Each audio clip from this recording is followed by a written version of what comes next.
Hello, and welcome to another episode of the Reiki Lifestyle Podcast. I am here with Colleen. Hi. And we're excited for our guest today, Angelica Neri. Thank you so much for having me. I'm so excited for our conversation. Yes, we are too. Colleen and I were talking before we kind of came on to the podcast, and we're excited to have you, Angelica, because her and I don't really know a whole lot about Ayurveda. And so we're saying, oh, we get to be students today too. So that's what we'll be talking about. And of course, with Reiki, but we're excited to talk more about that subject. Yeah, I'm excited for you both to learn because it's such an intuitive science that a lot of people already kind of know. They just, having a system and a way of explaining it is awesome to see. Okay, great. Yeah, they don't know, they know. Exactly. Well, I feel like it circles around, of course, in our community and working with Reiki and wellness. Ayurveda is definitely a common practice in these communities. And I've heard it for years. I would say I thought I knew, but now knowing we were going to meet with you, that it was like, oh, well, I actually don't know a lot. Probably think I don't know anything, but it'll be fun because, like you say, I probably know more than I think I do. Exactly. Awesome. Well, we'll go ahead and get into this. I'm going to read your bio and then we'll hear your story from you. So Angelica Neri has been an intuitive healer for a decade, guiding hundreds of women to heal holistically with her certifications as an Ayurvedic practitioner, 500-hour Kundalini and meditation instructor, and Reiki master. She is the founder of the Divine Feminine Healers Academy, a school to receive your certification to become an intuitive healer, and has simultaneously developed her own process to guide spiritual entrepreneurs to successfully set up their businesses using their intuition. She is also the host of the Divine Feminine Healers podcast, one of the top 5% most listened to podcasts in the world, to share cosmic insights and ancient wisdom with a modernized approach. So you can find her at angelicaroseneri.com, and Neri is Neri. She is, I would say, social media, most active on Instagram. So go find her there. It's Angelica. And is that underscore Yes. Angelica? Okay. Angelica_feminine_healer. And then she also, as we said, has a podcast, and you can find that under the Divine Feminine Healers podcast, anywhere that you listen to your podcasts. So, all right. Well, we have the official stuff out of the way. So, Angelica, we're excited to have you here. And usually it's just the easiest to hear from you and what your story is and how you came to this work. Yeah, thank you. So I think a lot of healers can resonate with coming into the healing world from very physical ailments or symptoms, especially when they go into Ayurveda. So for me, I kind of entered the whole, it's kind of funny you say I entered the whole spiritual world, but more so as a career. I think you can have these like memories when you were younger and talking to my guides in the Catholic Church and things like that. You had these like spiritual experiences. But when I started my quote unquote spiritual career was when I became a full-time yoga instructor. I left the fashion PR world that was really toxic, and my body kept screaming out to me. I had things like walking pneumonia, and digestion was just way off. I was loosely diagnosed with irritable bowel syndrome. And so I had all these things that I kind of wasn't bringing awareness to. And when I became a full-time yoga instructor, as a lot of yoga instructors know, it becomes quite the hustle of just teaching so many classes. And I taught hot yoga too. So it was a lot on my body. And I loved it so much, though, when I started to lead yoga teacher trainings. I wanted to manage the yoga studio one day. So I was really immersed into this whole world. And I realized, okay, if I need to make this sustainable, I need to get healthier in my body because, again, like I said, I was loosely diagnosed with irritable bowel syndrome. And then also at that time, I was diagnosed with amenorrhea, which is a lack of menses for at least 3 months. And I hadn't received my period for about 3 years at that point. And so I was really trying to heal it holistically. That's what was really calling to me. And I wanted a deeper reasoning and understanding of how these two different imbalances were connected together. Only thing that I knew was that it was in the same area of the body. It was in this womb space. And at the time I knew about the chakra system. So I knew it had to do with my sacral chakra. Well, when I was in my yoga teacher training and I learned about the chakra system, it was like kid in a candy store, like gates really opened up. It was one of those experiences where I was like, whoa, this is it for me. Like, I understand this system so well and it makes so much sense. I remember I couldn't go to sleep that night. Like, I just kept thinking about it. And from then on out, I really have used the chakra system for my own personal healing journey and setting up my business to helping others heal and set up their businesses as well. So I was taking that information and I kept asking for guidance. What is my next step here? How can I heal holistically? You know, I went to an OBGYN and they just wanted to put me on birth control and I didn't want to do that. I went to an internist and they had me on the FODMAP diet. For those who are familiar, just like a very restricted diet so that you don't have these IBS symptoms. And I wasn't getting the answers that I really wanted in my body. So I kept hearing the name Ayurveda being thrown at me in a lot of different ways. I actually did an Ayurvedic cleanse. And now when I look back at that, I'm like, oh, that wasn't really an Ayurvedic cleanse, but I was called to it and I was doing these little practices with it. And then one day I came upon this book about Ayurveda and I read it. It was really short, but it was like, whoa, this is it. The principles and finding the root cause of the imbalance and seeing how everything was connected together. I felt like I was finally being seen and heard for all the things that I've been really wanting out of a doctor visit that I wasn't getting. So in true, I'm a very fiery type, which I'll explain specifically what that means later in Ayurveda. But in my true fiery type nature, I was like, well, you know what? I'm just going to get certified in this whole Ayurveda thing and I'm going to discover it myself and figure out how to heal myself. So I was looking into the best colleges and programs and I found one where I can do a distance learning program where I could learn remotely and have to actually go to that school and then still have, you know, my full-time job as a yoga studio manager and all that stuff. So, when I learned Ayurveda, it was very much, and I think some of your community is familiar with a lot of the clair gifts. The claircognizant gift is that gift of knowing. And I think when we learn these ancient sciences like Reiki and Ayurveda, it's a remembering. And so that's what it was like for me. It was like I picked it up really fast. I knew the answers really quickly. My teacher, I had a one-on-one mentor and he was like, this is kind of crazy how quickly you're picking it up on. And so it just felt like coming home to me. And it felt like finally I was getting the answers that I needed. So I healed a lot of my IBS symptoms, but I still wasn't getting my period. And at this point I changed everything. I changed my diet and my lifestyle practices. I was getting away from that kind of burnout, exhaustion, pedal to the metal type of energy. And I was realizing there was this yin energy that I needed to balance with, which is a lot of what a lot of women who have sacral chakra issues, that's kind of the root of where it really comes from. I see it as a lot as burnout and exhaustion and burning out their quote unquote masculine energy and needing to connect back to their feminine energy. So, along my studies as an Ayurvedic practitioner, when I was getting my certification, I was also getting very much into the spiritual world. And Ayurveda really is a spiritual science, although a lot of people see it as strictly just diet and lifestyle practices, which it totally is. But I really see it as a science that helps you to connect to your spirituality and energetically, which again, I'll explain the principles later on in the podcast, so that'll make sense. But I was not getting that necessarily from the program that I was in. And so I kept hearing Reiki come up again, similar to Ayurveda. And at my yoga studio, they were doing a Reiki 1 training. And I don't know, I'm sure you both are familiar with the old way of getting Reiki attuned, where the mentor would put their hand on your head. And so me being like a big dreamer and visionary, I thought it was going to be like this huge Harry Potter moment where like I get my special powers and then like the lightning would struck down on me and like, you know, everything would change. So obviously that didn't happen.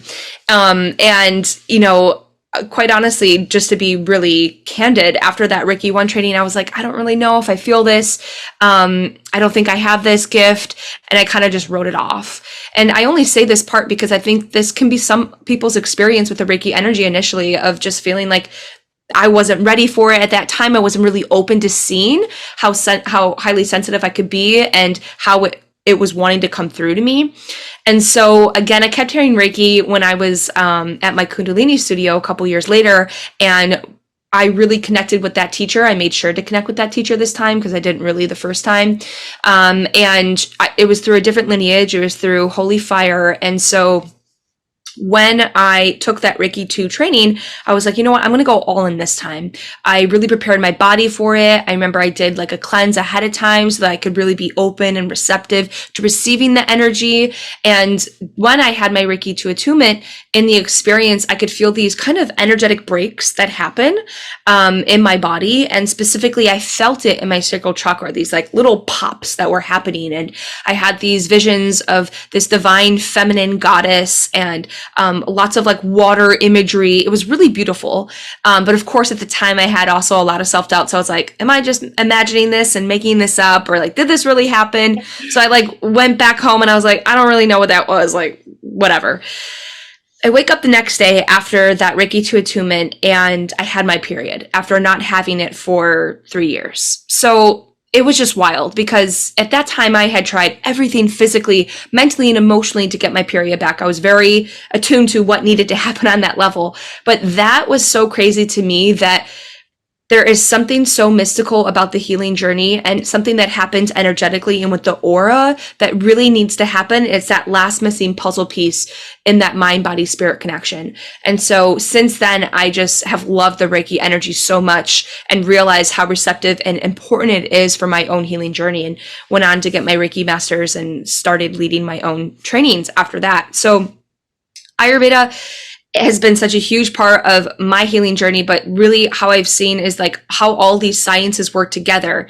Later on, I got my Kundalini certification because I truly love working with the chakra system. And that is the form of yoga that you could really use to work directly with the chakra system. And you can really get to higher levels of consciousness with it. So I love playing with a lot of these ancient sciences and seeing how they all connect together. So now on my journey, I was feeling good in my body, and again, I was managing the yoga studio, but I really wanted to take that next step and start to have my own business. And so I had met a business partner at that time. We put on this day retreat in Chicago that was such a success, and it was so fun to do that we really connected on a spiritual level that we wanted to build our own business together. And so we just had all these ideas flying. So come that fall, I quit my job and we started our own business.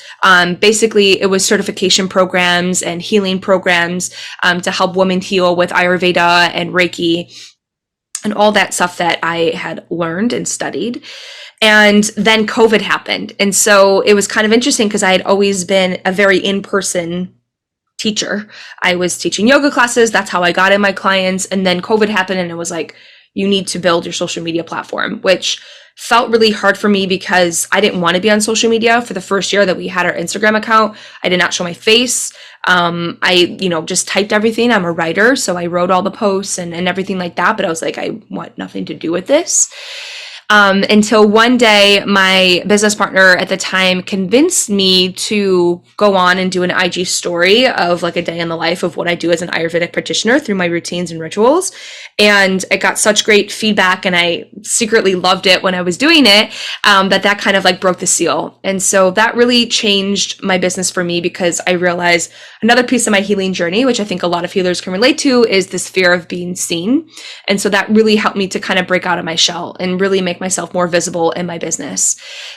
So that was a huge turning point for my business, and feeling and seeing how the more that I share the vulnerabilities and the truth of who I am, the more that my business can grow, and the more that I can connect deeper with my people, and the more that I can help them heal, and the more I can inspire them to show them what is possible. So then what happened with my business partner is we eventually, with the business model that we had, it kind of came to a standstill. We weren't getting in clients.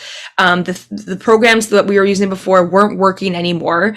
And as you know, with the business, you constantly have to evolve it. So I was trying everything to change and to see what would work, and it was nothing. It just felt like a complete standstill. And being someone who is highly sensitive, I could also sense that this was happening in my body at the same time. That stuck and heavy feeling I was feeling in my body. And I noticed this connection. I noticed, okay, my business is feeling stuck. I'm feeling stuck. I don't like this type of energy, but I noticed that there was a connection. So I tried to do everything that I could to bring myself back into balance using the energetics of Ayurveda, which I'll explain in a bit. And nothing was working until I finally hired a mentor, and she pointed out to me that I had been holding myself back in this business. And the only way that I would really want to be moving forward is if I really let myself be seen on my own and did the things that I really wanted to be doing.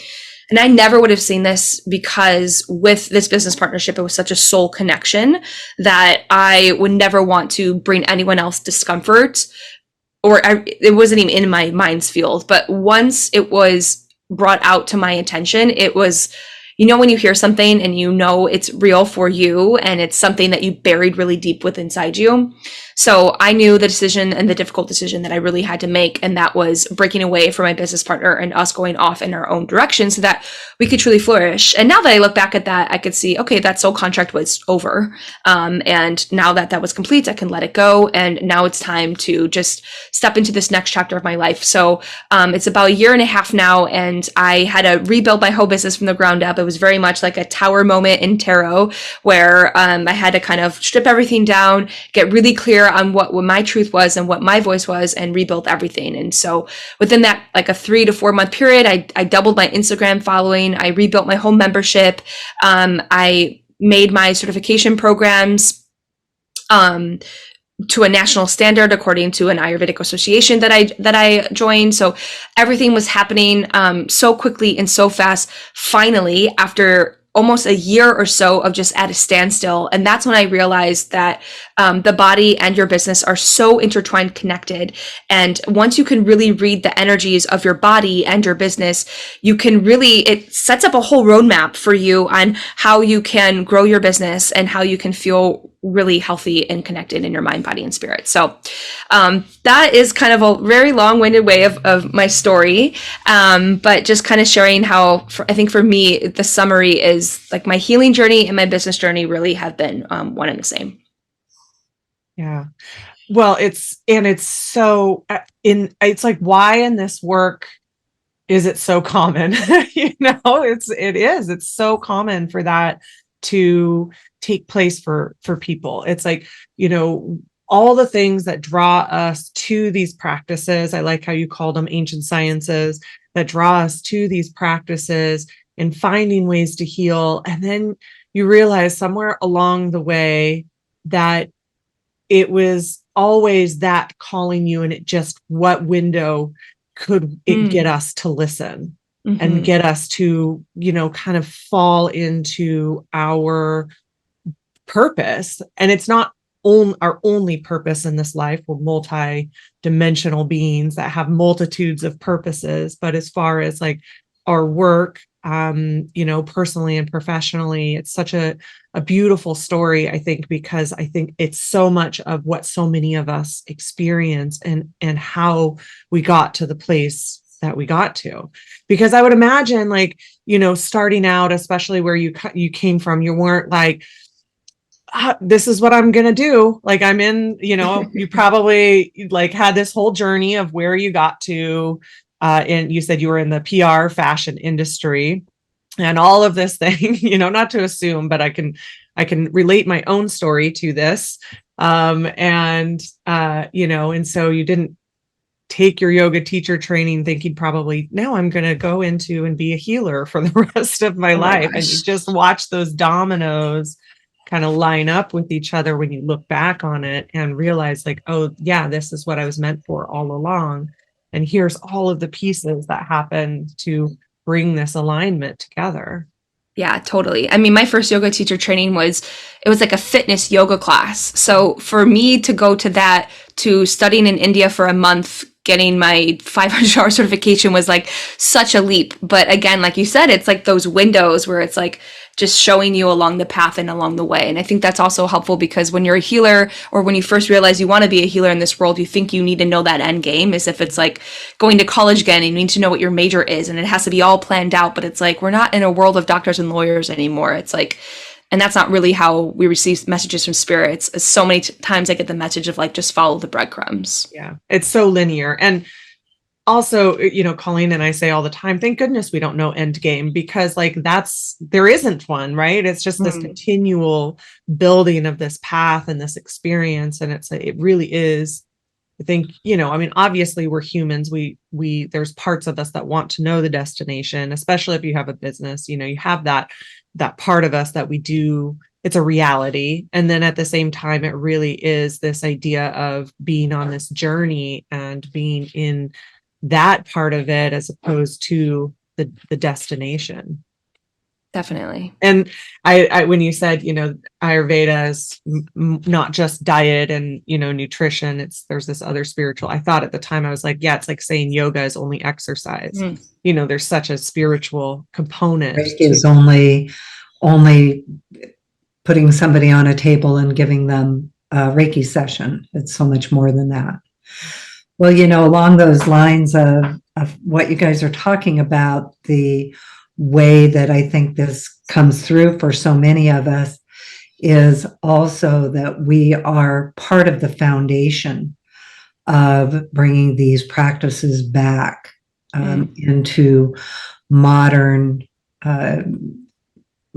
traditions, practices, techniques, tools, languaging.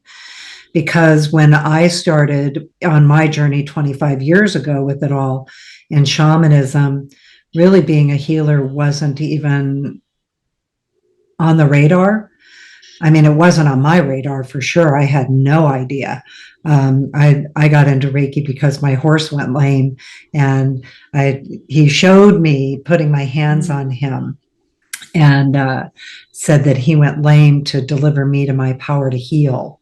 Wow. And so then I knew he meant Reiki, and I received Reiki because of that. But it has been such a circular journey. And that was a big piece of the training that I feel like it's so hard to explain, that the training is circular. It's not linear. We have linear practices that we can do on the circle, but it's still going to always circle us around and come through the spirals.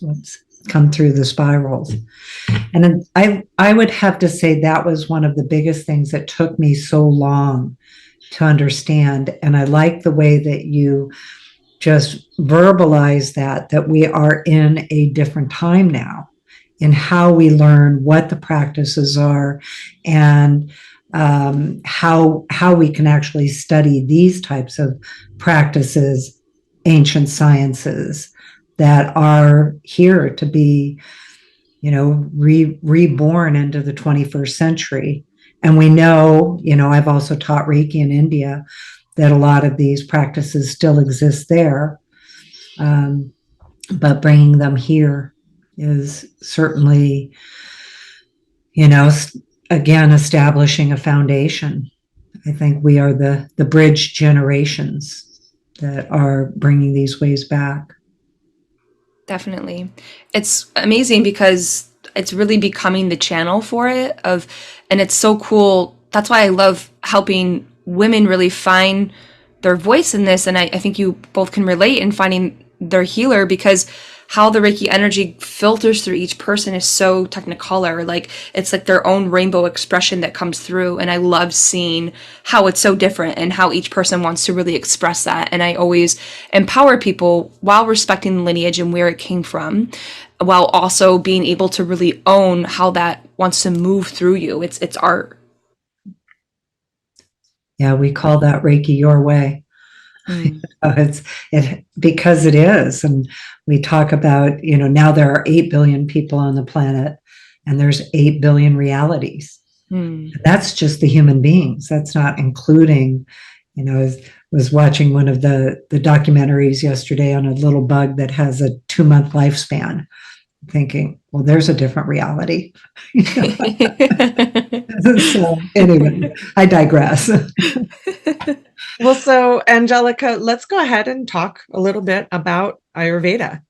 and, kind of the basics. I know we'll have listeners that know a lot about it, and we'll have listeners that don't know anything about it. And so, kind of what it is, what are the, basic fundamentals or, excuse me, principles, all of those kinds of things. Yeah. So Ayurveda is one of the world's most ancient holistic healing systems. It's like the OG of the holistic healing systems when you really look at it. It can date back to anywhere from 5,000 to 10,000 years. The reason why there's such that gap is because a lot of these ancient sciences were passed down orally. You had to have worthy inquiry and go and learn at the feet of your guru in order to have this information. So, yeah, it's very ancient. It's very old. Some people will even say longer than that. So the main principles of Ayurveda is that it is a nature-based science that connects you back to your true nature. And there's principles that get you there. So the first is that it says that everything in nature is a reflection of what's happening inside our bodies. That is God's purest reflection is nature itself. And so when we have imbalances in the body, that also gives us information of where we are out of balance with our own nature. And there's very specific ways of understanding that, which I'll get into in a bit. Ayurveda also finds the root cause of the imbalance. So Western medicine is so astute at finding the symptom and being able to cure that for very diseases where you need that. If you have a physical injury, for example, or if you have a heart attack, like that's where it's really helpful for. But a lot of times I think what we're missing in the West is preventative medicine that Ayurveda is very astute at. But Ayurveda even goes beyond preventative medicine. There is some work that they do with oncology patients and anyone who has any type of really disease. Ayurveda does have a healing treatment plan for it. So it's treating the root cause of the imbalance. And the last piece is that it's holistic. So it treats the mind, the body, and the spirit as one.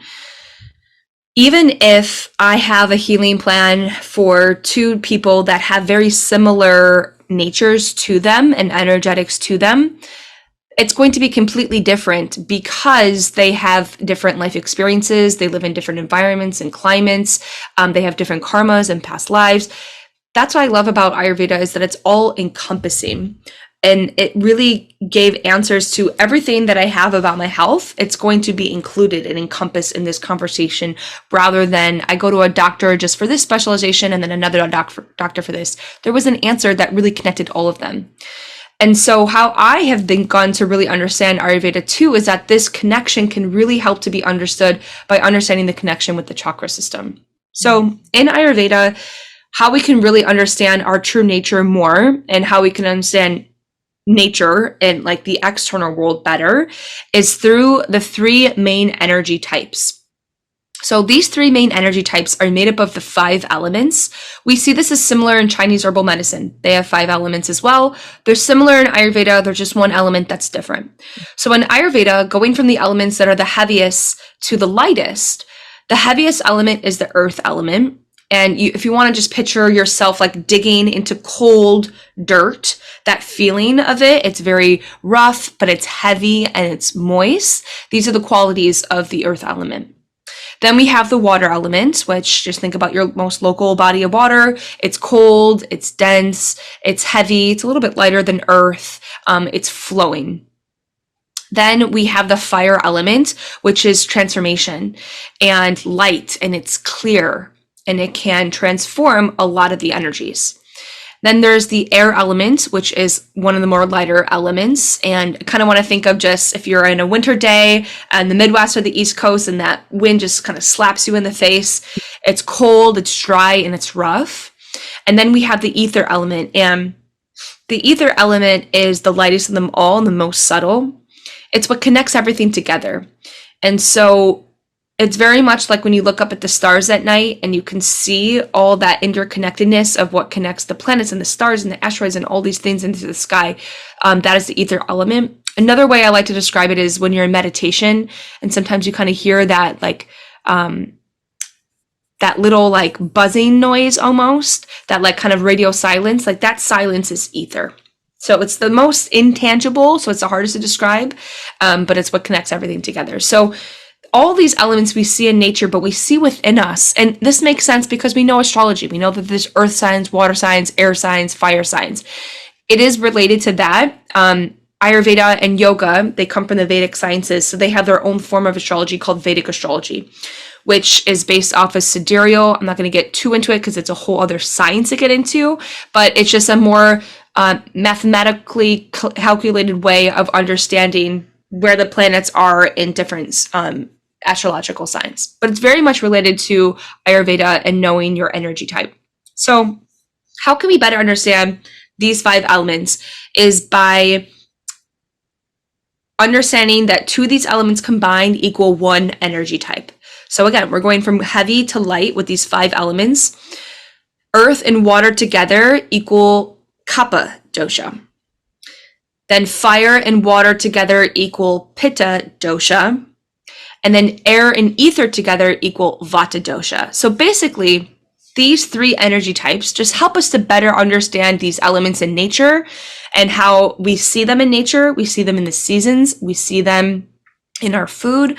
And quite literally, we can describe everything with the doshas. And if you follow my page on Instagram, you'll see that. I literally think about life through the doshas and through these energies. And it's so fun to see life through that perspective and through that lens. We also have these energy types as people. Now, you are a unique combination of all 5 elements of all 3 of the doshas, just in varying percentages. So I'm going to go through each of the doshas and kind of give a stereotypical perspective. If someone had basically like 100% of this dosha, what that would look and feel like in their body. In reality, no one is 100% of a dosha. You at least have 80% of a dosha and then 10% of each other of the doshas. It's usually more than that. So you might be about to explain this, but if I were to want to know this information, is this something that I can find for myself, or do you need a trained practitioner like you to know what it is? So, of course, if you go to an Ayurvedic practitioner, one who is trained, and they can calculate these percentages for you. Okay. And I would really recommend that for someone who is trying to really have a healing plan and like a specific diet and lifestyle practice for them. However, if you're like, I just want to learn more about my personality type, and which is the stuff that I really like to go into, kind of more of the, spiritual stuff of how you relate to it. There's quizzes you can take. I have an energy type quiz as well. I can send it to you if you want to link it in the show notes. And it's just 11 questions just to better help you understand a little bit more about this, to keep it fun and lighthearted. So it would be kind of like, knowing kind of the basics of your own birth chart, for example, versus like going to a skilled astrologer. Exactly. Okay. So with each of these energy types, yes, I want to emphasize that you're all of them, so you will relate to all of them. However, usually everyone has a main dosha, and then sometimes you might have a dual dosha, so you could be pretty even, Pitta Kapha, Vata Pitta, and so forth. Very rarely, like super, super, super, super rare, is someone is tridoshic, which they're equal of all doshas. That's not the goal in Ayurveda. I'll talk more about that later, but I just want to emphasize how rare that is, because a lot of times people think that they're all the doshas just because we are, but it's very rare that someone is tridoshic. Okay, so the Kapha dosha, made up of earth and water. So already intuitively, earth signs and water signs, they're very grounded beings, right? They like their material items. They like to be homebodies. They love things like food, because food is the earth element that gives them nourishment. So these are things that you can already relate to with the Kapha dosha. Now, I usually give the example of my sister as the Kapha dosha. So she is definitely a homebody. When COVID came, she was so stoked because she could just stay in her room and not have to feel guilty about it anymore. She loves everything that's soft and cozy. She has this blanket called the softest blanket in the world, and like fuzzy slippers, and like catch her at any point of the day working from home, just like bundled up in like a robe and blanket, and she's happy. She loves, because she is such a homebody, but also a lot of kappas, they really love being with their people and their family. And they're very caring, they're very loving, and they have these really big hearts. So kappas will give the most thoughtful gifts. Like my sister, whenever she gets me gifts, I'm like, I don't even know that I wanted that, but like that's like perfectly what I wanted. They're givers. They have really big hearts, and they're really empathic. So they can feel others' feelings very easily. A lot of healers can relate to the kappa dosha in this way because there's very much this nurturing type of quality that they have to them. Physically in their body, those who have kappa dosha, because it's the earth and water, they're going to have more curvier body types, and that is more of that water element that kind of has that like curviness to it, that flow to it. And they're going to put on weight a little bit more easily because they have the earth element to them. So naturally in Ayurveda, likes like. So whatever element you have within you, tendency, not always, you're going to create more of that. And so that can create an imbalance over time. But when kappas are in balance, they're big-hearted, they're very thoughtful, they're loving, they're nurturing, and they're very reliable. Like they're like the mom or the dad of the group where they're going to plan everything, they're going to take care of you. Like think about when you go over to their house too, it's like they host and they to the nines. Like you are taken care of, you are fed. It's like such mom bear energy. Do you see relation? I know you talked about having its own astrological system in, Vedic sciences. Do you see that in so like, is it common that kappa doshas are Cancers and Virgos, or are they not super necessarily related? Definitely related. If you're fire sign, is it possible that you're kappa dosha? I mean, I guess it would also depend on like the rest of your birth chart type ideas, but totally. So I dabble in Vedic astrology. So I am not a Vedic astrologer that actually calculates it, but if you go to someone who has an Ayurvedic practitioner and a Vedic astrologer, they can actually find that for you. They can see it in their chart what your doshas are and what your current imbalances and tendencies all are, but it's directly related to that. Okay. It's not necessarily going to be like, oh, your rising sign has to be an earth sign. In Vedic astrology, we look at the planets a lot because these are nature-based sciences. So let's say like you have a lot of Mars energy because you have a lot of fire, and so then Mars rules Aries and Scorpio, so you would have those signs in there. Okay. Thanks. Sorry. Yes. Oh my gosh. No, please ask. And I'm like, oh yeah, that sounds, the things that I know about that are, I can, relate it all to. So. Exactly. No, I love these questions. Keep them coming. So when kappas get out of balance, it's when they have too much of the earth element, and they can tend to feel heavy. They can feel stuck in their body. So this is if they're putting on excess weight. And then with the extra water element in their chest, this can be a lot of respiratory issues. So when my sister gets sick, it's like always something mucusy related, whether that's a cough or that's like runny noses, head colds, things like that.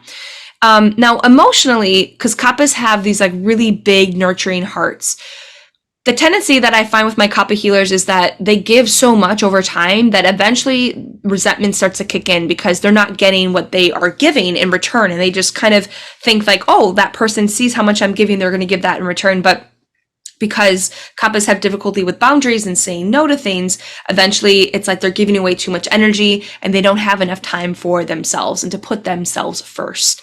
So a lot of times with kappas, they're going to feel heavy. They're going to feel stuck. They're going to feel like unmotivated, like they don't want to move. A lot of times, in I think more superficial terms, people will say that like kappas are lazy. And I really don't believe in that term. I feel that fear is really what holds back everyone. So I think that kappas really just are afraid to speak up what they need and what they want. They're afraid to put themselves first. They're afraid to fill up their cup first. I mean, especially for moms, because they have a lot of guilt when they do that. Like that mom guilt runs so deep. And I see that common thread with kappas, or those who identify mainly with the kappa dosha, a lot.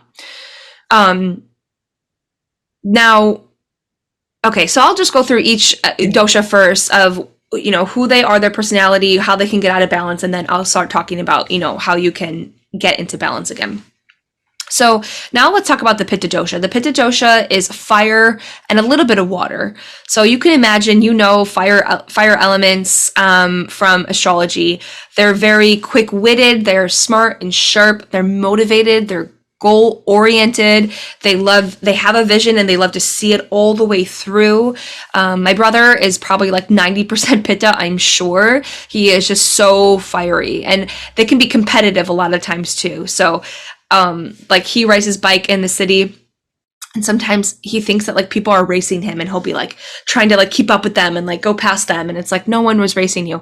He used to take my yoga class when I lived in Chicago, and like he'd be in the front row, like going to the nines, like always going above and beyond. And so that's just like so much of that Pitta energy. So when Pittas are in balance, they actually can find a balance between work and joy. So Pittas get this bad rap of being just like these like goal getters and just like only focused on work, but truly when they're in balance, they have a good amount of that water element to bring joy into their life, to bring that feminine energy into their life, where they're having that work-life balance. They take time for rest, they take time to tend to themselves, and they have time for their people. They're not just all work focused.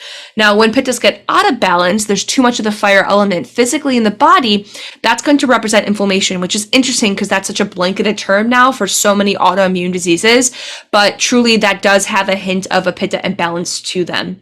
So burnout, exhaustion are really common themes with Pittas. Any type of burning sensations in the body, like burning indigestion, that's going to be related to Pitta. Inflammation of the skin, things like redness and rashes, these are going to be related to the Pitta dosha. And then the emotion wise, when Pittas are out of balance, is definitely anger, being critical, and blaming others. So I tend to find that Pittas tend to kind of internalize this more. They'll have a really harsh inner critic voice. And so if there's no awareness of this inner critic voice, it's obviously going to get projected onto other people. But emotionally, they tend to, that's like their go-to emotions. They're very like, zing. They can go from 0 to 100 really quick.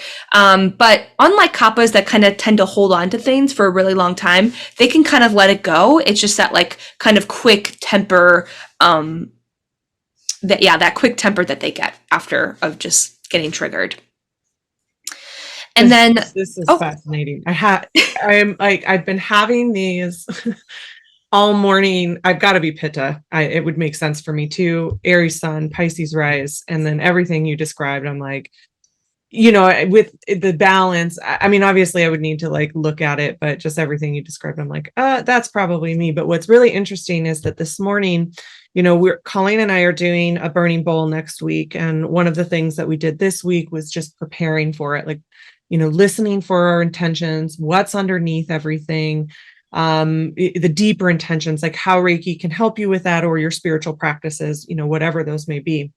And the burning bowl is to let go of, what's ready to be let go of the last year or otherwise, and then bringing in for the year and listening, because it is a good time to be listening to your goals, listening to, all of the deeper things that it might not be goals, all of the deeper things that are ready to be brought in for your life and in this next cycle. It's an opportunity for it. Not everybody is going to want to do that at the beginning of the year. Some people may, want to do that in March, at the beginning of the astrological year, all of those things. So we understand that, but it's a good opportunity. Anyway, so it's been really there for me right now. It's just like, even if I didn't want to listen to it, I don't have a choice. It's just like, okay, I'm just listening to all of this stuff. So it's really interesting because this morning when I was, in the shower, which is where a lot of my downloads or knowing comes, I'm claircognizant as well.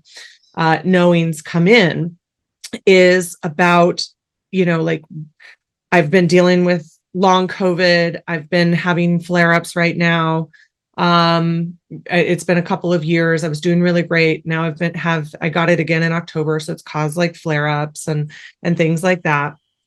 Anyways, the whole point of this story is you're completely validating my experience this morning to make it about me.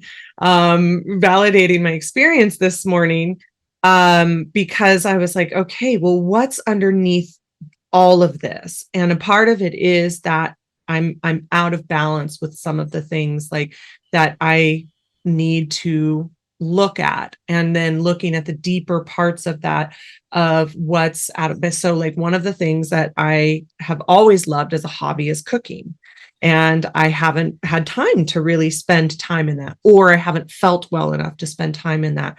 And it was like, why don't you look at this? You need to like look at this. How can you make more time for this? Mm. How can you become more in balance with like your work-life balance? It's something that you've lost that you always loved to do. It brought you such joy to be able to be in this process. And it kind of went through a couple of those different scenarios. That was the easiest one to kind of explain, of moving back into the balance of what you are saying, and whether or not I am that. I'm sure, like you said, we all have these different elements or whatever.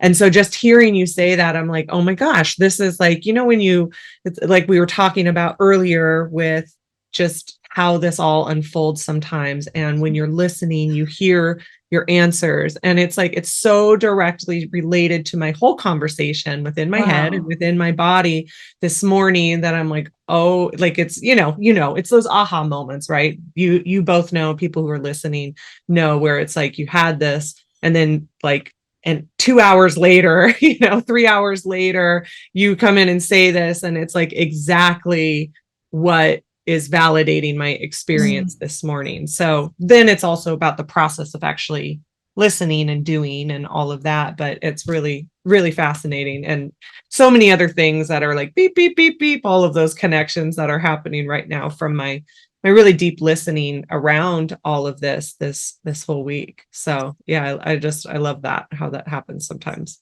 Oh my God, that's Oh, probably thank my you. favorite. Thank you. That is like my favorite thing ever. Like, this is why I love doing podcasts, is because of these moments. And like, to me, that is like why we're here. It's like those synchronistic moments are just everything. And I don't know if both of you have been feeling this collectively, but this year already feels really magnetic like that. Like, I just feel like so many synchronistic moments are happening. I'm like, whoa, it's happening very quickly this year, which is weird, because usually, we're in the dead of winter and it's like, I'm not really ready to do the whole 2024 new year thing. But this year definitely feels different.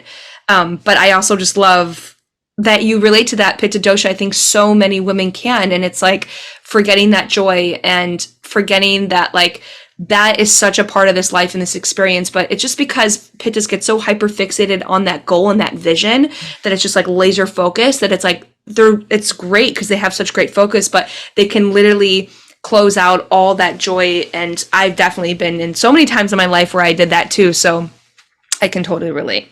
Yeah. Yeah. I think it's just, and however this comes to people in all of the different ways, I think, like you said, that's why I love having conversations with people and this work, because we are always in a place where we're open to, or we are at least trying to be in a place where we're open to listening, we're open to receiving these kind of higher self moments, these divine moments, however you want to define them. And that you can, it's like, oh, yeah, okay, I hear you.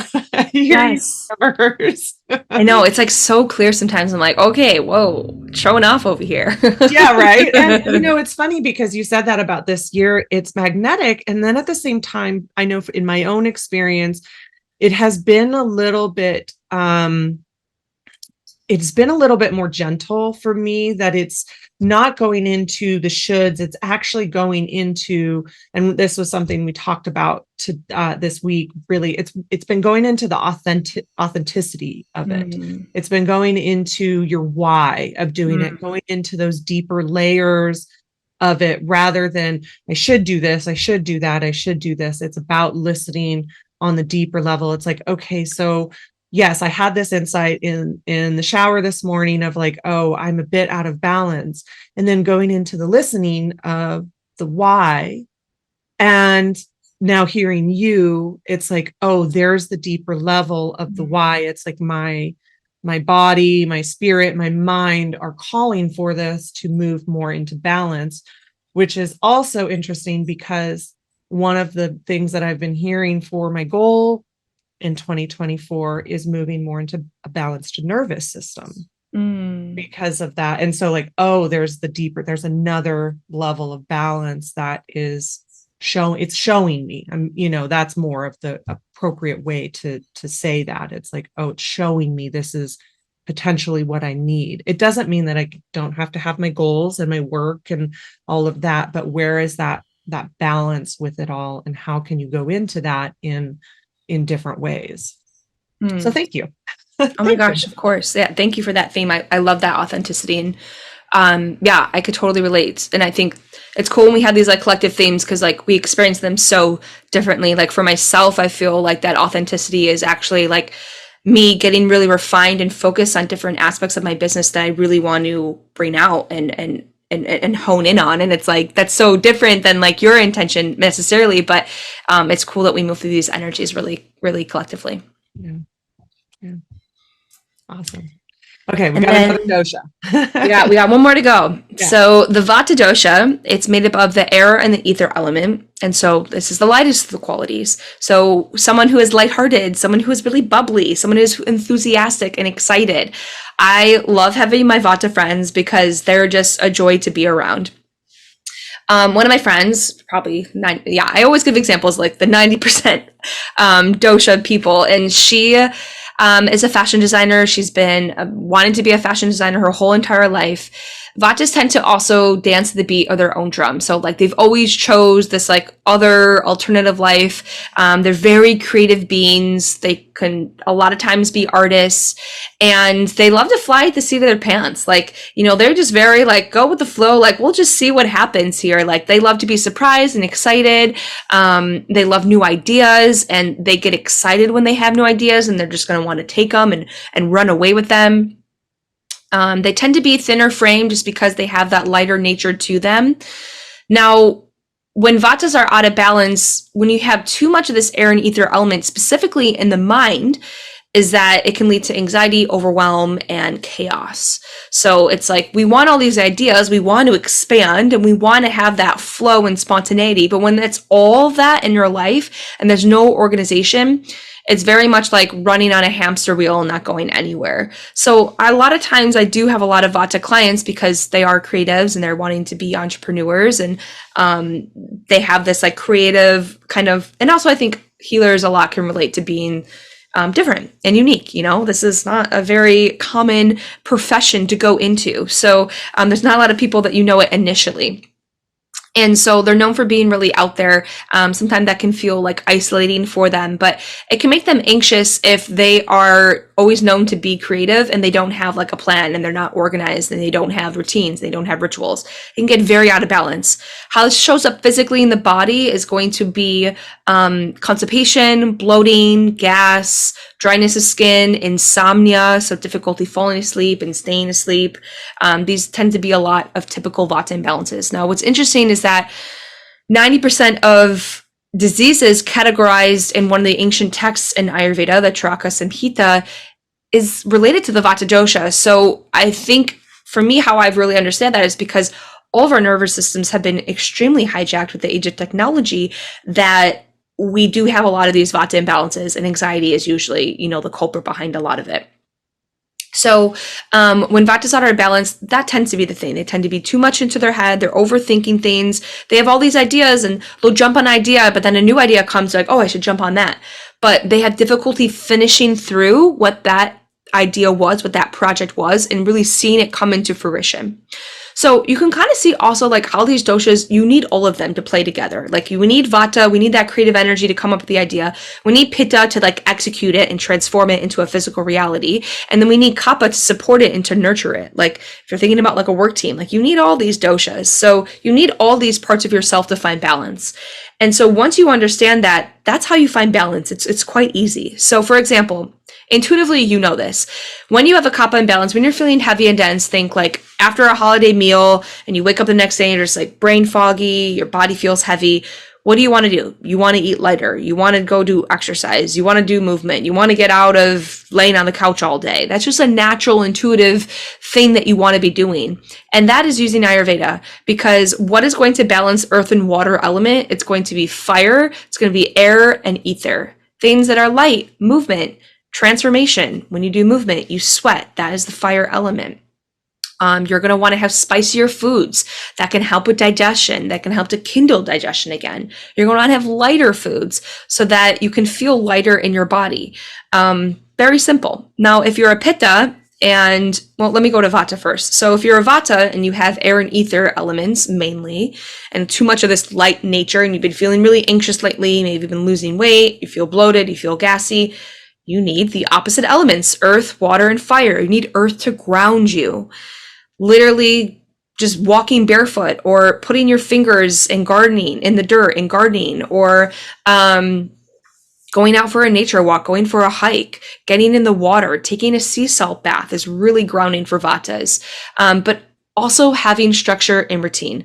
Waking up at the same time every day, eating your meals at same times every day is extremely important for the Vata nervous system. And the fire element is meant to warm them up. You'll hear a lot from Vatas that they're always cold, specifically their hands and their feet. So a lot of times, we'll bring in certain herbs to help with circulation, for example, or they just need hotter foods. They love soups. They love anything that's warm foods. That's going to bring them into balance. And then for Pittas, they have too much of the fire element. Well, we don't want to put out that fire because we love the Pittas fire. It gets things done. It's so passionate. It's inspirational. So we want water element to balance it because usually the fire is going to eat away at that water element. And then we want earth element to ground the fire. The reason why we don't want the air and ether element, because think of just a campfire. If you were to add air to that, it would go like this, which is definitely an imbalance that some Pittas have, where they go from one extreme to they go to the other extreme. That's when you have a Vata and a Pitta imbalance. Now, when Pittas can integrate the earth element, they can find more stability, they can ground, they take more moments for pause, for rest in their days. And when they integrate the water element, it's very much bringing in this divine feminine energy. This has been what a lot of my work has been with my clients, which is why I've kind of named my whole company around this, is because it's a lot about bringing in this yin energy of getting back to the joy of things, what really lights you up, and doing them because it's not going to get you an XYZ outcome, but doing it just because it's going to fill your cup and it's not going to have any, maybe like quote unquote success results. And it's also about being in tune to your emotional body and tuning back into your intuition. I think the water element is a really good signifier of our intuition. And every dosha has their intuition in all different ways, which is another aspect that you can look at the doshas. So when you said claircognizant is Pitta, I was like, yeah, for sure. Because Pittas are known for being more like logical based, and a lot of Pittas will have that gift of claircognizant. I will notice a lot of Pittas also have the gift of clairvoyance because Pittas live in the seat of the eyes because they have these great visions, right? And they want to see it all the way through. So they tend to have clairvoyance very easily.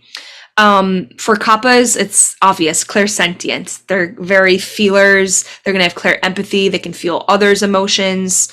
And then for Vatas, they're very spiritual as is just because they're very highly sensitive and they're lighter by nature. So I could really see them having all of these clair gifts, but specifically, I noticed that they have clairaudience because ether is related to sound, so they can relate to that one the most. And they'll have clairvoyance as visionaries because they have all these creative ideas that they bring into the world. So those are the three personality types. Now, one more thing that I want to say is, so who you are, we call this your constitution in Ayurveda. It's a varying percentages of all the doshas. You have a main one and then typically two side ones, or you'll have a dual dosha and then one kind of like it's not as strong as the other ones. When you are out of balance in a dosha, we call that your current imbalance. That may be different than what your main dosha is. So typically Pittas can get more out of balance with the Pitta imbalance, but a lot of times I do see Pittas who have a Vata imbalance. So that just means, by nature, you relate to being that passionate, fiery, inspirational type of person. But when you are out of balance, you actually feel anxious and you have insomnia. So those are two different things that I like to just put out there. But it's helpful just to first know who your constitution is, because it just gives you compassion for who you are. Mm-hmm. Yeah. Interesting. Well, there's so much that I want to talk about, but let's go ahead and talk about, I have all the questions. Let's go ahead and talk about Reiki and how, it helps to support this, how you found that it's helped to support your practice as an Ayurvedic practitioner, how you've seen it help maybe even some clients, or, how it's all wound around and integrated with these other practices. Definitely. I'm so happy because Reiki really helped me to tune into the energetics of Ayurveda, of really understanding that that is like the most important part, is being able to really read energy. And Reiki is such a beautiful practice and technique that it can really heal these energies really easily, and it helps me to read them. So if I'm in a session with a client and, if I'm facilitating Reiki through, I can tell if there's this inflammation and there's heat in the body. I can actually feel it. And I also love the Reiki energy. For me personally, it helps to ignite my intuition a lot and helps me to receive and be in that state of receptivity of receiving intuitive messages. As much as Ayurveda like naturally is an intuitive science and you're getting intuitive messages all the time, I love when I lead Reiki experiences and I'm able to tune into, what are the collective messages that that person really needs for their body and business and whatnot. It's really that like overall connector, that like kind of fills in the gaps of everything. So I would add to that too, because as you were talking about the doshas, I would say pretty dominant kappa. Am I saying that correctly? Kappa. Kappa. And Reiki is one of the things that really made a difference for me because I was such an overgiver and such an empath and so completely focused on everyone else and, low caregiving of myself, that I always talk about, I was actually resistant to Reiki at the beginning, and for two reasons that I know now that I didn't know then. One was because I was such an overgiver, I was terrible at receiving. And I also was such an empath that I didn't know how to separate somebody else's pain from my own. And so when I received Reiki, because Reiki energy flows through us instead of from us, it shifted my giving to, first of all, the accurate perception of what was somebody else's and what was my own. But also, it gave me another energy to use instead of my own life force energy when I was engaging with people and the world itself. So the energy, the receiving, and being so engaged in the divine feminine. The divine feminine is receiving, and Reiki teaches us how to receive. I would say that also being part of my own generation and my age group, I'm 66, so in my age group, we were so engaged and I can do it all myself. And I can do it better than somebody else. And that fire part, that ambition part was about being able to prove that. And so for me, Reiki really shifted that belief system within me and also gave me a different source of energy with my giving and a different source of energy to understand this is theirs, this is mine, and here's how this can flow through. And I would say that it has been probably the number one journey that I have been on since even before Reiki, but probably what was leading me to Reiki was that learning that ability to receive and that divine feminine, because that same thing. So engaged in that masculine energy of doing, giving, being, action, accomplishment. I love that part of myself. And I love that that's there. And it's a big part of my creativity. But also, I would say it was so out of balance because I didn't know how to receive at the same time. Yeah. Thank you for sharing. That's such a great example that I didn't even realize naturally that all that was happening under wraps of like when I was leading my Reiki certification programs, I would get a lot of the Kappa healers. And so I had to add in boundary work into the curriculum just because they would just, the Reiki energy opened them up so much. And I realized they were not going to be able to build sustainable businesses if they kept doing it this way, and really being able to understand their energy type as that, as those givers. And then again, using the Reiki energy so that it's like, I hope I thought I created this quote, but I don't know if I'm quoting this from someone else, but I always liken Reiki to an adaptogen, that it naturally will give you exactly what you need. And so that is like this is like a tactile way of understanding it, of how in Ayurveda, you bring in the opposite elements to balance it. And Reiki is like that tool that just naturally gives it to you. So if you have the Pitta client, they're going to get in that divine feminine healing energy.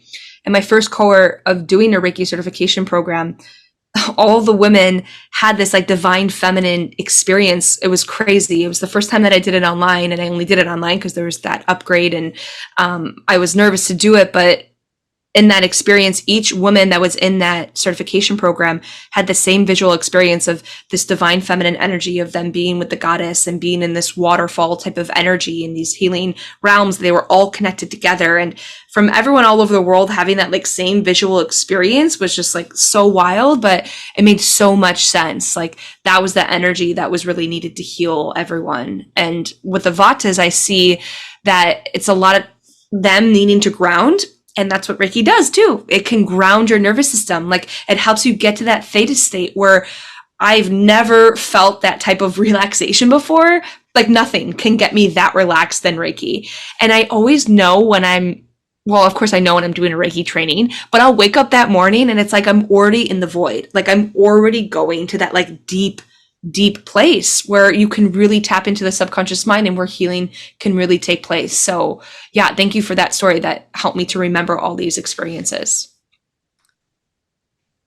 So with, I know we have another subject to talk about, but with Ayurveda, what are some, you kind of gave some examples of how it would bring you into balance if you were out of balance in some of the doshas. So you mentioned soup, you mentioned, so could you just give a few examples? So, because I know for me, it helps me understand it in a very tangible way as well. Yeah, totally. So with kappas, it's bringing in the opposite energies of feeling heavy. So lightness. Kappas do really well with movements, specifically in the morning, because when kappas are out of balance, they tend to want to sleep in and stay in their beds because it's really soft and cozy. So having a morning routine is really good for kappas in that way of doing something movement, having something light in their bodies, like a light breakfast, or having warm lemon water. Lemon has a fire element to it, so it can really stoke their digestive fire. That can help with digestion throughout the day. Of course, digestion is king in Ayurveda. I didn't mention this part. And that is where disease first manifests in the body. It's said with digestion. So that's why the emphasis is always on diet and lifestyle practices, because it says if there's something that did not assimilate well into the body, in the GI tract, that's going to create a toxin called ama, and it's going to naturally disperse into all the other 7 systems of the body. So that's why we focus so much on digestion and kindling digestion in Ayurveda. Hot spices are really good for kappas, because that could also get like things moving for them as well. And then for kappas also, I recommend boundaries. So if they feel like they don't have enough time for themselves, even just start to cut out 5 minutes to themselves, or they journal for themselves every day, or 15 minutes, and just take it slow. That's kind of Ayurveda's approach as well, is just making small, gradual changes that aggregate over time, because this is an identity shift rather than just a diet that you're doing for 30 days or something like that. And for pittas that have that fire element, so they want to bring in more of that water, that nurturing energy, and earth, that grounded energy. So with pittas, one of the first things I really work on with them is kind of, their schedule is usually always like highlighted and color coded and like back to back to back. I usually tell them to schedule in rest, or schedule in during when you get your period that week, can you take some things off of your list? So I've worked a lot with women and their moon cycles, and of course we can relate the moon phases to the doshas. We can relate to our hormonal cycles to the doshas. So a lot of times pittas will keep going pedal to the metal when they're having their menses, when that's naturally the Vata time where we're supposed to ground, we're supposed to rest, we're supposed to nourish our body. So I do this for myself, especially having a business. Like that week that I'm on my moon, I will try to like have healing sessions. I will take acupuncture that week. I will try to clear some things off of my list so that I can really take time for nourishment. Diet wise for pittas, it's very cooling foods are great for them. So things that have water in them, like greens are also really good for pittas because they're bitter. And that bitter taste can be very cooling for pittas. So any type of green is really great for pittas. But squashes, because they have the water element, root vegetables are really good for pittas. In general, the sweet taste is really grounding and cooling to the body. And the sweet taste in Ayurveda is not related to like dessert type of sweets. It's related to things that are grounding and nourishing. So root vegetables, of course, if you're a vegetarian or vegan, but if you're not, meats can actually be very grounding to pittas. And that can actually really help them to kind of reconnect back into their body and be like, oh, okay, I need to slow down again. And then lastly, for Vatas, it's really grounding, and morning routine is ideal for everyone in Ayurveda, every dosha, but it's really, really important for Vatas because that is going to mirror how their nervous system is going to feel throughout the rest of the day.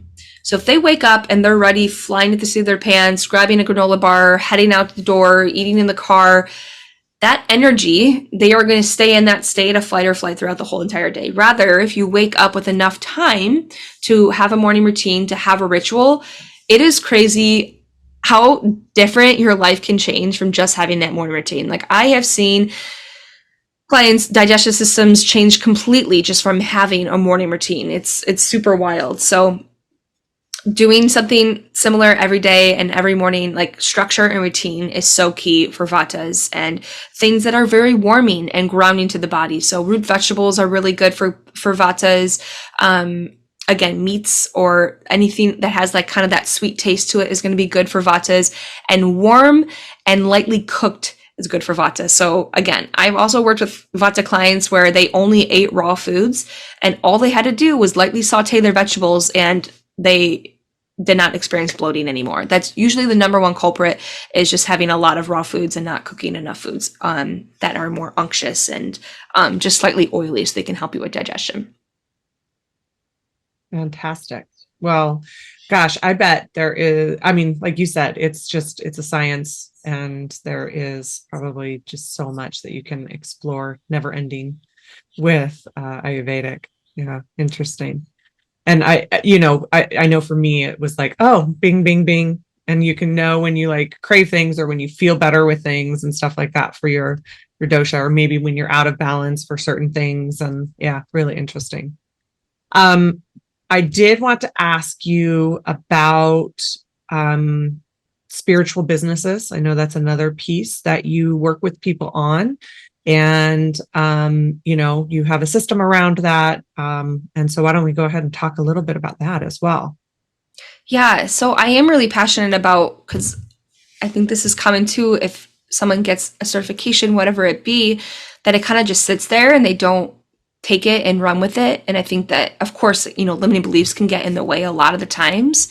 But I really think it's really just understanding that each entrepreneur is so unique. And when you can really own your own unique energy type and the way that you want to operate your business, it becomes a lot more easeful. And I think that's difficult because there's so much noise now on social media of like, you got to do this, and you see people's success. And so it's hard. It's hard to get focused on what is really right for you. But when you really understand what your dosha type is, then you could really relate it to your business. So for example, for kappas, when they're feeling out of balance in their business, they're going to feel stuck. They're going to feel like, I don't know what to do. I don't know how to take that next step forward. It feels like nothing's moving. And so for them, what they need to do is they need inspiration. They need that fire element. They need motivation. And they need to have this like almost refreshed energy of creativity. Now, it's easier said than done. Of course, it's like, yeah, I would love to have that creative energy right now, but I'm feeling stuck and I'm in a rut. So it's about really processing the emotion that you're really working with right now. So with my kappas, for a lot of times, there's a lot of grief. There's a lot of emotions that they've kind of backlogged that they haven't seen and digested yet. So a lot of times for kappas, it's looking at what didn't work in the past and being able to grieve that and see why it didn't work anymore, so then they can move forward and then they can have that new refreshed energy. And a lot of times I say grieve is because it's sad for kappas to let go parts of their business or to let go parts of their identity that they had with their business in order to move forward in the new way, because they love sharing in the way that they shared, or they love those specific clients that they used to work with. So for kappas, I find a lot of times in order to move that energy is to first to grieve what once was, and taking that time to really process all the emotions and the lessons that you learn from it.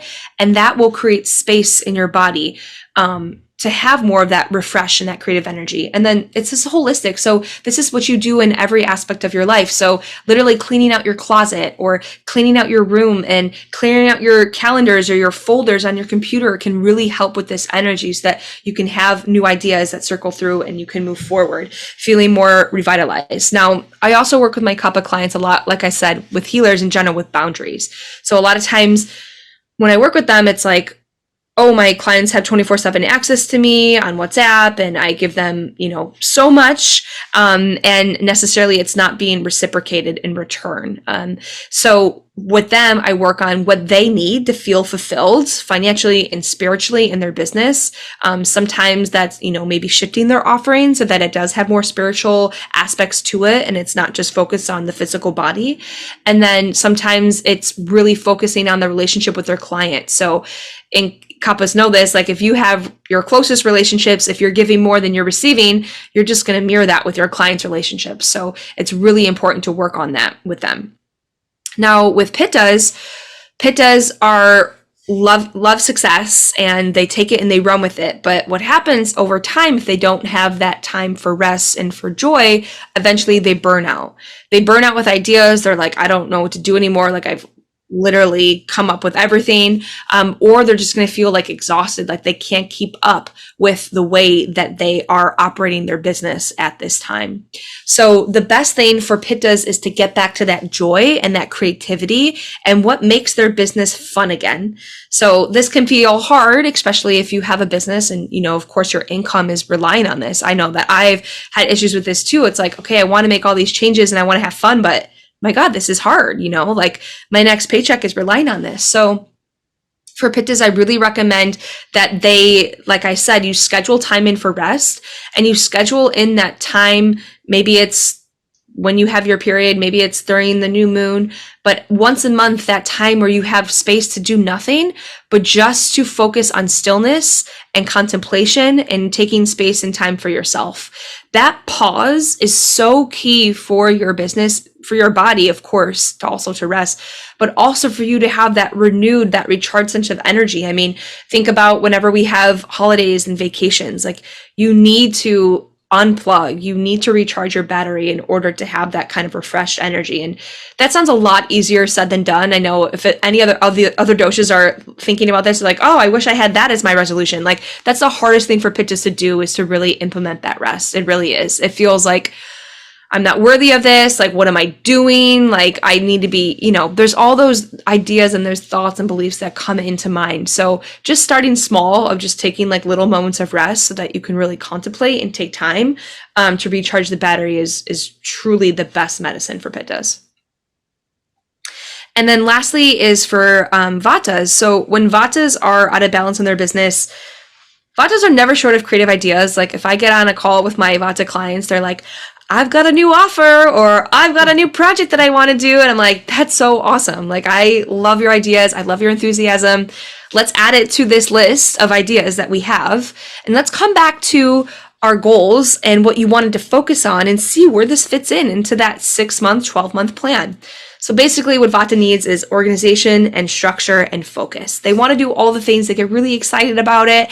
And we want that excitement in the business, but it's really about organization. So In Ayurveda, we have this thing called dinacharya for your body. Dinacharya means a morning routine. So there's certain rituals in Ayurveda that we do every morning that can really help to cleanse the body, to ground, give your body what it needs. Well, I always say that there's dinacharya for your business too. What are the routines? What are the rituals that your business needs in order to operate? So there needs to be some type of structure and system. Now, initially when Vatas hear this, they're like, oh, like this is why I'm not in the corporate world, is because I don't want someone to tell me what to do and I don't want a system. And so a lot of times it's just letting go of what you thought organization and systems were and realizing that you can create your own structure. A lot of times Vatas like to be inconsistent because that brings them that creative energy, when really that's not getting them what they actually want. What they actually want is they need more time for those creative ideas, and they can get that outlet there. But when you're organizing in structure, that doesn't need to be a time when you're going to, get that energy in return. So for Vatas, it's making sure that they do have time for their creative rituals and practices, because they need that. Otherwise, they're going to self-sabotage and get it in different ways that's not going to be fruitful for their business. So really with Vatas, it's a lot about planning and coming up with a system that really works for them and it's fun for them. It's all about keeping it fun and lighthearted for them. Otherwise, they're going to feel like they're being pigeonholed and being put in a box, which is like the exact opposite thing that Vatas want to do. And it's so funny because I could tell when a Vata is feeling like that, even though I know my approach is not like that, but I know what they're thinking. And all we have to do is kind of take them out of that and be like, no, this can be creative. This can be fun. This is going to get you to your goals. And they assimilate and listen pretty well. Wow. Well, awesome. I know, I love that. And, as you were talking about the kappas, again, really relating to it and the boundaries. So for me, that was a lifelong learning, rather than, it was more of boundary rather than really understanding what my boundaries were. And so one of the things I had to understand in creating them for my business was that I needed to develop policies. And the policy would establish a boundary, and thinking in terms of what is a normal 21st century small business practice and policy around this boundary that I need to create. And what was helpful with me with that was it changed it so that I didn't have to redecide every time the situation came up. I already had a policy established that I knew I could rely on. This is what would be helpful. And then I could also be fair across the board, so that I wasn't making one decision for one person and another decision for another person. And so that was one of the ones. And then really understanding that all of us in these types of businesses are still operating with a 21st century small business and the 21st century small business practices. And so once I dialed into that more and started to align with what were normal policies that a small business would have. So for instance, you use the example of clients having 24/7 access to the practitioner. So understanding, wait, I have to have hours that I work, and I have to have appointments. And then going to the Vata side of, I can't stand the idea of having a calendar planned out a year ahead. And then once I did that, realizing that, again, aligning with what was a normal business practice was actually freedom. It provided the freedom because now I had these established practices. And I just wrote an article about making decisions and using Reiki to help you with it. And the term that showed up was decision fatigue. And so that was one of the identifiers that I found in my own self and life, was to create things that I didn't have to redecide every single situation. that I could see a group of situations showing up that I was now having to create boundaries around. And I'll use an example was early on when I first started all of it and had no idea I was even going to have a business, a Reiki business. And I did a lot of bartering. Well, then it got to the place that I couldn't barter anymore because I didn't have the time to both offer the session and receive a return session. And so I had to finally, each person that I had normally bartered with or new people asking if I could barter with them, each time I kind of agonized over what do I say? How do I say it? I want to provide this, but I really just can't do it anymore and continue with my practice. And so that's when it clicked in. Oh, I need to create a policy that is fair all the way around. I drafted like an email that, of course, was still individual each time, but that could be and state for myself the policy that I had around that and the changes I had to make in order to really establish those appointments and my calendar and my structure.